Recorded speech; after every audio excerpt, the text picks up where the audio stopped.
ఇండియాలోనే #1 varicose veins hospital Avis vascular centre. Mahadeva శ్రీమాత్రే నమః. Welcome to our channel.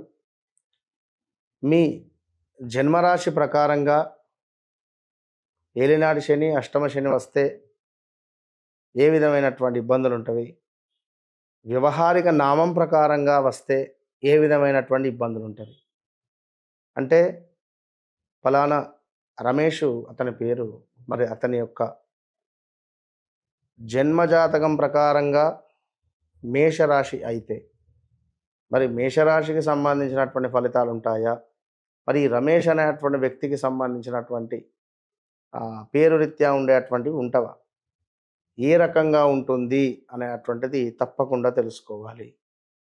ఎందుకంటే నాది జాతకం ప్రకారంగా మేషరాశి అనుకుందాం, లేదా వృషభ రాశి అనుకుందాం. మీ వ్యవహారిక నామం వేరైతే మీకు జరిగేటువంటి మైనస్లు ప్లస్లు ఏమిటి? అదేవిధంగా 7వ తారీఖు రాబోయే రాహుగ్రస్త చంద్రగ్రహణము 9:56 PM మొదలైనటువంటి ఈ రాహుగ్రస్త చంద్రగ్రహణము 7వ తారీఖు, మరి 8వ తారీఖు 1:26 వరకు కలదు. మధ్యలో 11:39, 11:40 మధ్యకాలంగా ఉంటుంది. మరి ఏ రాశుల వారు ఈ గ్రహణాన్ని వీక్షిస్తే విశేషమైన ఫలితం ఉంటుంది? ఎందుకంటే ఆ రోజు పౌర్ణమి 7వ తారీఖు. మరి ఇట్టి రోజు మనము ఎవరైతే ఈ చంద్రగ్రహాన్ని వీక్షించడం ద్వారా అమ్మవారికి సంబంధించినటువంటి పూర్తి ఫలితము కానీ పూర్తి అనుగ్రహము ఏ రాశుల వారికి కలదు అనేటువంటి ఆసక్తికరమైనటువంటి విషయాలకై తప్పకుండా ఈ వీడియో పూర్తి వరకు చూసే ప్రయత్నం చేయండి. మరి వృషభ రాశి వారికి కొంతమేర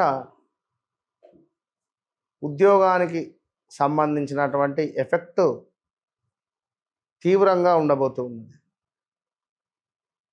ఇలాంటి తీవ్రంగా అంటే మీపై ఆరోపణలు కానీ, మీపై కొంత నెగిటివిటీ స్ప్రెడ్ కావడం కానీ, అదేవిధంగా మీపై తోటి ఉద్యోగస్తులే మిమ్మల్ని వదిలించుకునేటువంటి భావనలో ఉంటారు. సో చాలా జాగ్రత్త.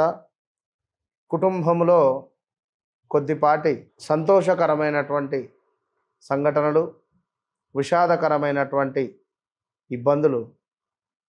విషాదకరమైంది అనుకుంటే కొంత మీ తల్లిగారి యొక్క ఆరోగ్యం మిమ్మల్ని కలతపెట్టే పరిస్థితి ఉంటుంది. అది అధిగమించుకునేటువంటి ప్రయత్నం చేయండి. దీంతో పాటుగా మీ పట్టుదల ఏదైతే ఉందో అది సడలింపు అయ్యేటువంటి పరిస్థితి. అంటే ఇది కావాలి అనే విధంగా పట్టుదలతో ఉంటారో ఆ పట్టుదల కాస్త సడలింపు అయ్యే పరిస్థితి ఉంటుంది. అదేవిధంగా అనూహ్యమైనటువంటి ప్రమాదాలు జరిగేటువంటి పరిస్థితి ఉంది. జాగ్రత్త. అదేవిధంగా కొంత మేర దరిద్రము మిమ్మల్ని వెంటాడే పరిస్థితి ఉంటుంది. ఇది మాత్రం బాగా ఆలోచించుకోండి. అదేవిధంగా మీ వ్యవహారాలు ఏవైతే ఉన్నాయో ఇది ఇట్లా, అది అట్లా, ఇది ఇట్లా చేద్దాం, అది అట్లా చేద్దాము అనేటువంటి కొంత మనకు ఇవి ముందుకు పోకుండా ఉండేటువంటి పరిస్థితి ఉంది.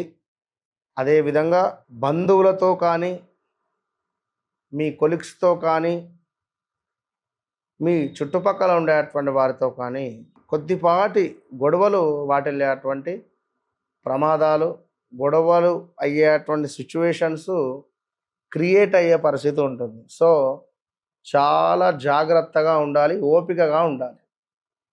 ఇక అసలు ఒక రెస్ట్ అనేటువంటిది లేకుండా మీకు ఉండే పరిస్థితి ఉంటుంది. ఈ రెస్ట్ అనేటువంటిది లేకుండా ఉండే సందర్భాలలో ఎవరు నన్ను గుర్తించలేరు అనేటువంటి ఆలోచన మీకు వస్తుంది. ఒకటే విషయము, ఒకరు మనల్ని గుర్తించాల్సినటువంటి అవసరం లేదు. మీ పని మీరు చేసుకొని ముందుకు వెళ్ళండి. ఎందుకంటే మీ కుటుంబం కోసం మీరు పనిచేస్తున్నారు. వారి ఆఫీస్లో కానీ లేదా వారు పనిచేసే అటువంటి ఎవరికైతే పనిచేస్తున్నామో మనము వర్క్, సో వారికి ఒక వర్కర్ కావాలి అంతే. మీరు వెళితే ఇంకొకరు అనేటువంటి విధంగానే ఉంటారు. ఇది బాగా గమనించుకోండి. అదేవిధంగా కొంతమేర అనుకోకుండా మీ పై అధికారులు మీరు వర్క్ చేసే చోటుకు కానీ అంటే సందర్శించేటువంటి పరిస్థితులు ఉన్నవి. ఈ విధంగా సందర్శించేటువంటి సందర్భాలలో కొంచెం మీరు జాగ్రత్తగా ఉండే ప్రయత్నం చేయండి. ఇక మరీ ముఖ్యంగా ఇట్టి వృషభ రాశి వారికి వ్యాపారాలలో చక్కటి లాభాలు కనబడుతూ ఉన్నవి. అదేవిధంగా ఇంకను స్త్రీ మూలక చిన్న చిన్న సమస్యలు, వివాహం కాని వారికి వివాహం జరిగేటువంటి సందర్భాలు, కొంత మేర మనోవాంఛ అంటే మనసులో ఉండేటువంటి కొన్ని కోరికలు మనకు తీరేటువంటి పరిస్థితి ఉంది. దీంతోపాటు మీ అన్నదమ్ము మీకంటే చిన్నవారు ఎవరైతే ఉంటారో ఆ చిన్నవారికి మీకు కొంత గొడవలు అయ్యే పరిస్థితి. ఉదాహరణకు అక్కది వృషభ రాశి లేదా అన్నయ్యది వృషభ రాశి. ఈ సందర్భంలో మీ తమ్ముడు కానీ లేదా మీ చెల్లెలకు కానీ వివాహ ప్రయత్నాలు చూస్తున్నారా? వివాహ ప్రయత్నాలు చూస్తే వారికి తప్పకుండా వివాహానికి సంబంధించినటువంటి ఒక శుభవార్త వినే పరిస్థితితో పాటు సంతానము కూడా జరిగే పరిస్థితి ఉంటుంది, ఎవరైనా సంతానం కోసం ఎదురు చూస్తున్నారు. సో ఆ విషయం ఒకటి. అదేవిధంగా ఇంకను చేపట్టిన ప్రతి పనిలో కూడా సానుకూలంగానే ఈ 7వ తారీఖు తర్వాత చంద్రగ్రహణం తర్వాత సానుకూలకంగా ఉంది. సుమారుగా ఒక వారం 10 రోజులు టైం పడుతుంది అటు ఇటుగా. దాని తర్వాత 15వ తారీఖు తర్వాత కొంత అనుకూలంగా ఉంది. అదేవిధంగా కొన్ని శుభకార్యాలు చేసేటువంటి అవకాశాలు కూడా మనకు గోచరిస్తుంది. సో ఎవరైతే వృషభ రాశి వారు ఉన్నారో చాలా జాగ్రత్తగా ఉండే ప్రయత్నం చేయండి. కేవలం ఉద్యోగానికి సంబంధించి మీ తల్లిగారికి సంబంధించినటువంటి ఈవెంట్స్ ఇట్టి నెలలో అధికంగా ఉండబోతున్నవి. కొంతమేర స్థాన చలనాలు లైక్ ప్రదేశ మార్పులు ఏదైనా కావచ్చు. సో ఓవరాల్గా ఎవరైతే వృషభ రాశి వారు ఉన్నారో మీరు కూడా తప్పకుండా కూడా లక్ష్మీదేవికి సంబంధించినటువంటి ఓం శ్రీం మహాలక్ష్మీ నమః, ఓం శ్రీం మహాలక్ష్మీ నమః ఇట్టి మంత్రాన్ని ఈ మనకు రాహుగ్రస్త చంద్రగ్రహణం రోజు గ్రహణ పట్టు స్నానం చేసి ఈ మంత్రాన్ని ఒక 1000 సార్లు చదువుకోండి. అటు పిమ్మట గ్రహణ విడుపు స్నానం చేసి చక్కగా ఇంట్లో దీపారాధన చేసుకొని పడుకునేటువంటి ప్రయత్నం చేయండి. మంచి ఫలితం ఉంటుంది. గ్రహణ పట్టు స్నానం చేసి ఈ మంత్రం చదువుకోవాలి. ఓం శ్రీ మహాలక్ష్మీ నమః. గ్రహణము విడుపు అయిన తర్వాత కూడా 3-3:30కు స్నానాది కార్యక్రమాలు చేసుకొని బ్రాహ్మీ ముహూర్తంలో చక్కగా 4 వరకైనా పర్వాలేదు చక్కగా లేచి స్నానాది కార్యక్రమాలు చేసుకొని ఈ యొక్క మంత్రాన్ని జపించుకొని మీ పని మీరు చేసుకోండి. మంచి ఫలితం ఉంటుంది. చివరిగా ఒక మాట, 7వ తారీఖు అంటే సుమారుగా 7వ తారీఖు ఉదయం కల్లా కాశీలో ఉండడం జరుగుతుంది మన ఆధ్వర్యంలో.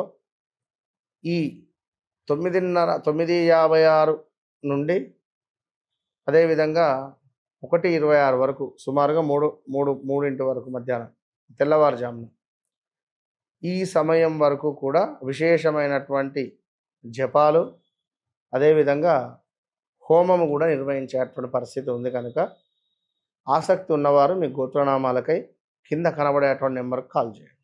All the best.